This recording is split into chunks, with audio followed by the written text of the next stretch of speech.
જય શ્રી કૃષ્ણ। આ વખતે ગુરુ 3 વખત સિંહ રાશિમાં પ્રવેશ કરશે। સિંહસ્થ ગુરુ 3 વખત થશે। હા, જે લોકો પોતાના દીકરા કે દીકરીના લગ્નનો વિચાર કરી રહ્યા છે તે લોકો ખાસ આ 3 તારીખો નોટ કરી લેજો। આ સમય દરમિયાન લગ્ન બિલકુલ વર્જિત છે। આ સમય દરમિયાન સિંહસ્થ ગુરુ હોવાના કારણે લગ્ન નહીં થાય।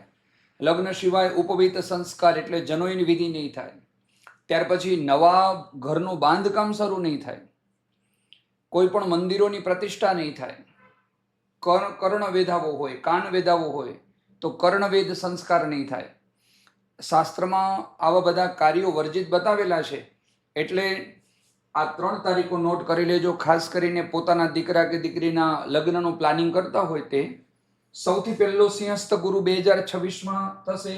31/10/2026 થી 21/1/2027। આ સમય દરમિયાન સિંહસ્થ ગુરુમાં લગ્ન વર્જિત છે। લગ્ન સંભવ નથી। લગ્નના મુહૂર્તો પંચાંગમાં નહીં આપેલા હોય।